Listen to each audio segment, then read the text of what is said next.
Il s'agirait du scandale sanitaire le plus grave depuis une dizaine d'années. 10 personnes sont mortes et près de 80 personnes ont été malades après avoir consommé du morbier et du Mont d'Or. Déjà cités dans l'affaire Lactalis, les salmonelles sont les bêtes noires des groupes laitiers. Pour s'en débarrasser, les contrôles ont été renforcés. Notre souci, c'est la santé des consommateurs et c'est la qualité du produit. On doit mettre sur le marché un produit sûr. Donc à partir du moment où on a connaissance d'une crise, ce qu'on a fait, c'est qu'on a renforcé les protocoles de contrôle. Depuis la révélation de l'affaire Salmonelle, pas d'inquiétude du côté des professionnels du fromage au lait cru. C'est le cas dans cette petite épicerie où la relation entre les clients et les producteurs est essentielle.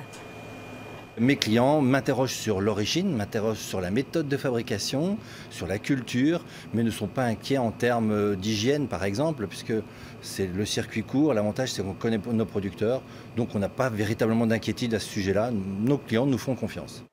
La salmonelle est une bactérie portée par les animaux dans le tube digestif des bovins. Chez l'humain, l'infection prend le nom de salmonellose et provoque plusieurs symptômes.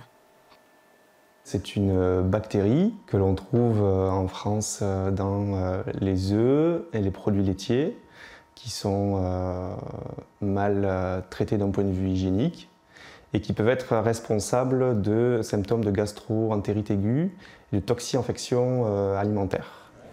Cette bactérie touche essentiellement les nourrissons ou les personnes âgées. Les contrôles ont été multipliés par 5. Depuis ce renforcement, aucune contamination à la salmonelle n'a été détectée sur les fromages.